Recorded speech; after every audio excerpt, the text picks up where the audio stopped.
chomp, chomp, chomp, chomp.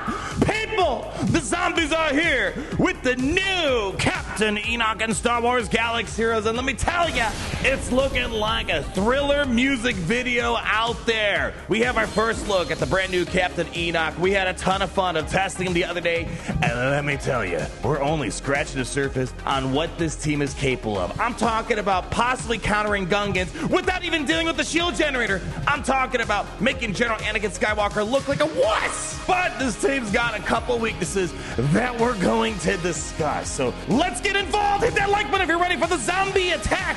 So since this is a new team that we got in the game with Captain Enoch leading the Imperial Remnant, I want to nerd out real quick and briefly summarize the 3 core gimmicks to this team. Every team's got a gimmick in this game. Gimmick number 1 that this team is all about, pretty much making critical hits obsolete or near obsolete. The leader ability grants 50% critical avoidance. As we're going to discuss, when you have the new status effect decay, you're going to get another 50% critical avoidance. You gain critical avoidance with last command. But more importantly, his unique ability, Ominous Sentinel, 450% critical chance to opposing enemies except Galactic Legends. And you know what's crazy? Even Advantage, which we assume is basically a guaranteed critical hit so long as there's no critical avoidance up or something like that, it pretty much makes Advantage not land critical hits, which messes up my membranes. Technically, if you want to be specific,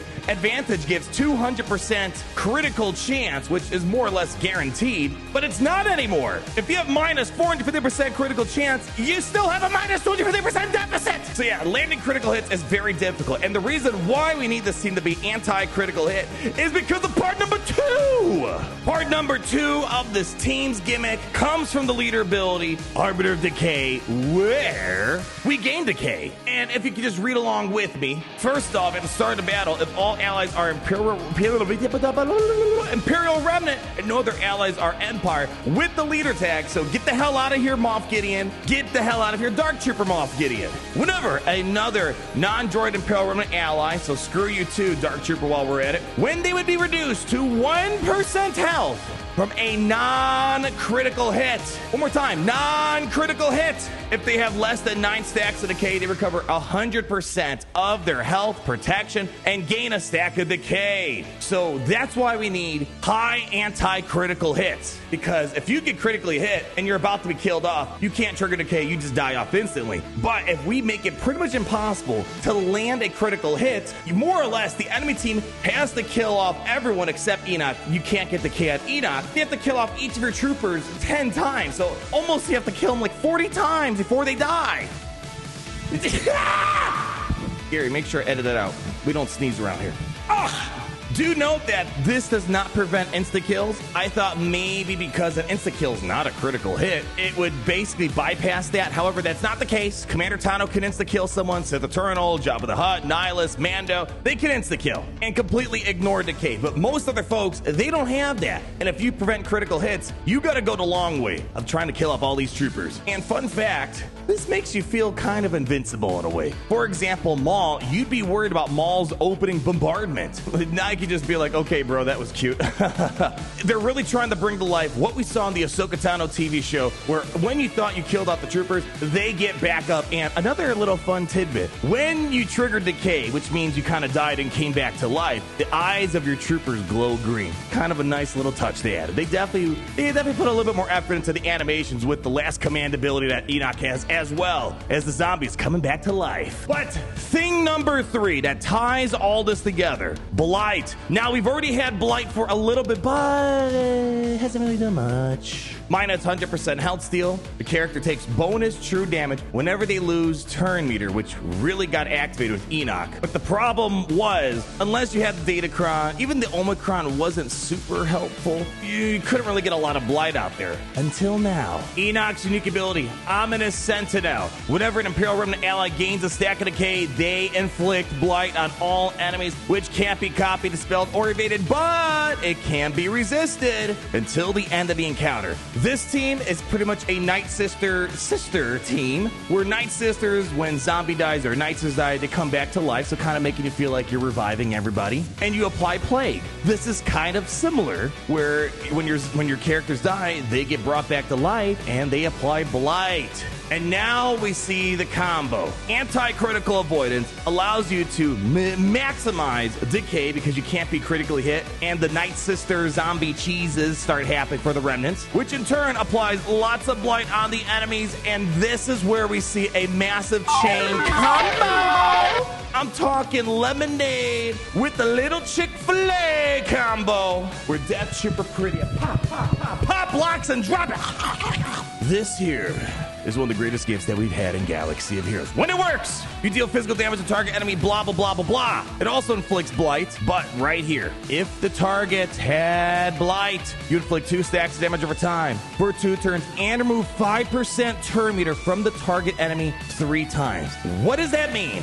That means if an enemy had 10 stacks of Blight, you use this ability, it removes turn meter 10 times, which triggers the effect of Blight 10 times. And if you're doing it 3 times, that's 30 times true damage you're getting. You're hitting true damage 30 times, which in essence almost feels like an insta-kill. So when the enemy is killing off your zombies, you're getting revived over and over again. You're applying lots of Blight, and then eventually Death Trooper's like, oh, it's lunchtime. It's the Golden Corral out there. Chomp, chomp. And he literally just starts eating up the entire enemy team. Really cool combo. And that right there is the summary of what this team is all about. You're leading an army of zombies that just don't want to die, but they're a little hungry. Now that we finished up the overview, the gimmicks, the core mechanics of the Enoch Zombie team, we're about to roll into some gameplay to show you what that actually looks like in application, what they can't do. Before we do so, there's a link down below in the video description to my Ultimate Galaxy Heroes spreadsheet where I just updated it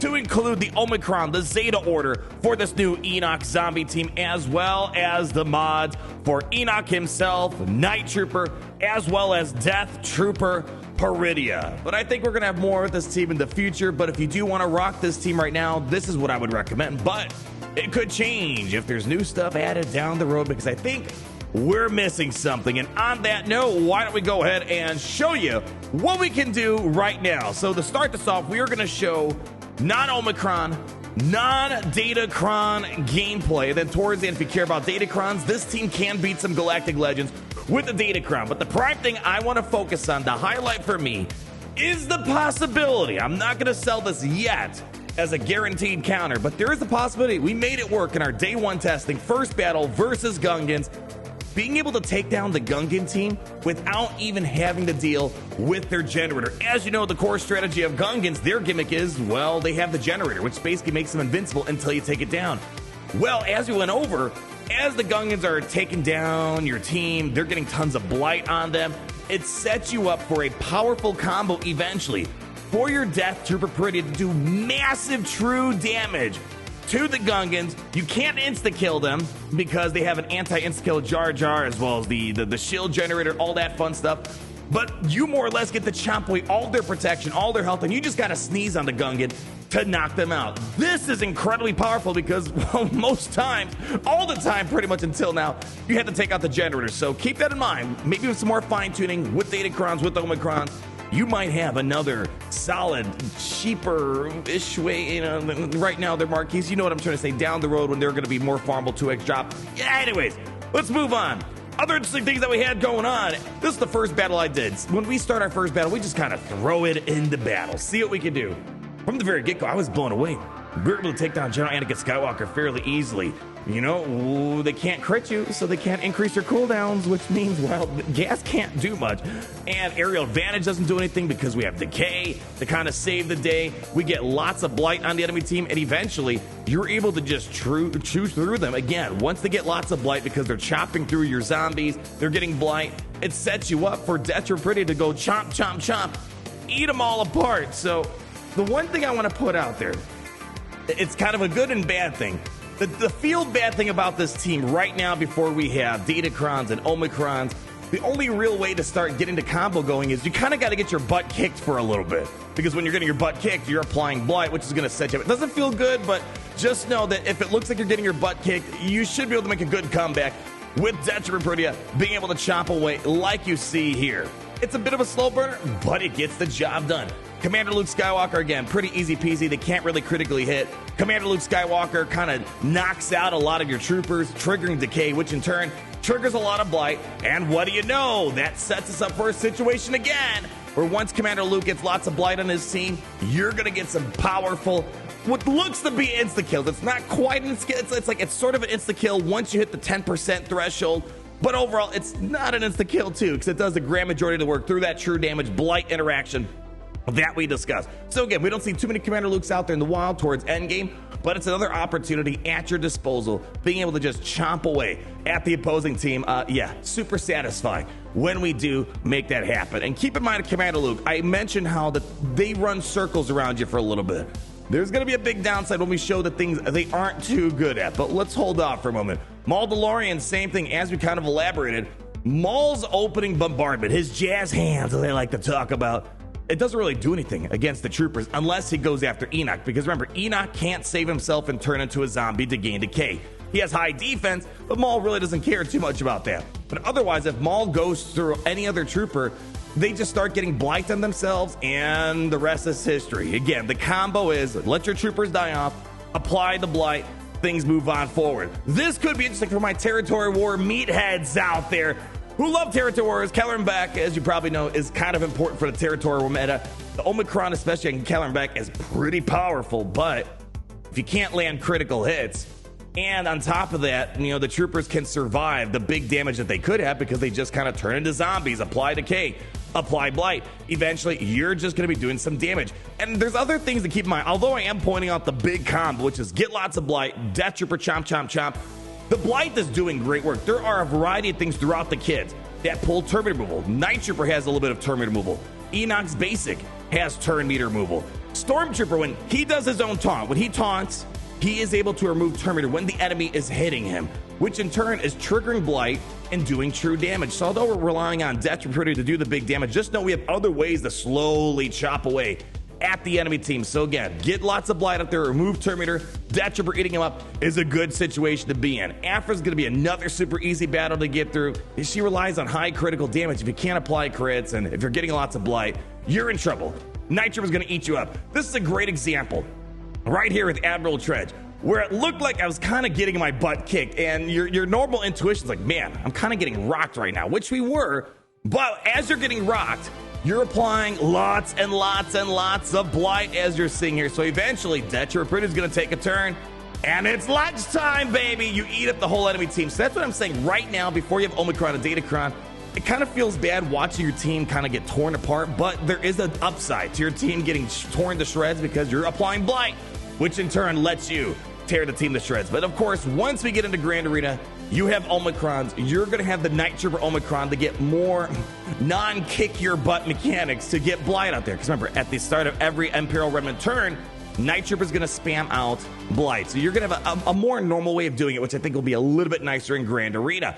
This was kind of interesting. Before we start showing things we couldn't really do, this showcases, again, something pretty interesting. Malicos relies on lots of big critical damage, especially, well, as they're chopping through your team, they're having a hard time landing critical hits. You're applying Blight, and, you know, I was able to kind of take out Malicos, take out Serjunda. The rest of the battle was kind of a time drainer. It took a long, long time to get much done, but heck, imagine someone threw a Malicos at your Enoch team and they lost. That's kind of a good feeling. But now we're going to move into the stuff that looked pretty bad pre-Omicron, pre-Datacron. The biggest vulnerability, which might make this not a defensive viable team right now, is the fact teams that have turn meter, like massive turn meter gains, they can just roll over this team. Finn, once they get the engine going, they start rolling. Imperial Troopers, this is another thing. If Imperial Troopers can roll over this team on defense, imagine what you could do against an Enoch team if you had Imperial Troopers on offense. The problem is, Enoch doesn't really have anything in his kit to stop massive turn meter gains. Pretty much every modern team that we've gotten recently has something against it. You know, you got things like the Tuskens, you got things like Gungans, you got things like Queen Amidala. Lots of teams that are able to kind of make sure you can't just turn meter roll them. Enoch doesn't. So, you know, Omicrons, Datacrons could alter this. I think more Datacrons than Omicron. I don't think it would make too much of a difference because you have to take turns. And against Imperial Troopers, you're not taking turns. Keep that in mind. Not sure how viable this is going to be on defense right now as it stands, but as we saw, there's a variety of ways to take advantage of this on offense. General Grievous is another situation. Once they get lots of target lock, the Grievous team, they're rolling their train. And you're just kind of sitting there. Yeah, the enemy team's getting lots of Blight, but if you're not able to do the chain combo, you're going to have a hard time. Plus, Grievous, if you do kill someone off, he takes a bonus turn. I think, if anything, this battle showcases General Grievous being his own enemy. I did nothing in this battle. It's pretty much General Grievous eating his own team apart. Really goes to show how complicated Grievous is sometimes. He rolled over me, but my team being able to survive for so long because Grievous had to chop through all the zombies, yeah, ate his own team apart. Queen Amidala was very complicated, not much to really go in there. The handmaiden decoy, you can't apply Blight. Makes it very difficult to get through her. Probably a no-go. Malgus also is feeling like a no-go because remember, we need the trigger turn meter removal. With Blight, you can't remove turn meter on a Malgus team. Dark Trooper Gideon was kind of a hard battle as well. Couldn't really get much done. But if you care about Datacrons, and Datacrons are a thing in the game, as you guys are well aware of, there is a very powerful Night Trooper Datacron right now, which has been the only way to really make Night Trooper viable pre-Enoch. This Datacron right here, as you guys are very well aware of, only could acquire if you purchase Night Trooper during the Marquee event. This Datacron allows you to pump out so much Blight. Paired of Enoch now, it's crazy. I had like 160 stacks when I fought a Lord Vader. This allows you to get lots of Blight and increase the Night Trooper's damage incredibly so, where every stack of Blight on you and the enemy, 25% offense per stack. That is a lot that we're seeing. So with the Datacron, you should be able to take out things like Jabba, take out a Leia, maybe take out a Lord Vader, take out a Galactic Legendary, maybe Sith Eternal. The two Galactic Legends that seem complicated to beat for Enoch with the Datacron. Master Kenobi, because you can't remove turn meter, kind of a problem, and they have an insta-kill which bypasses decay.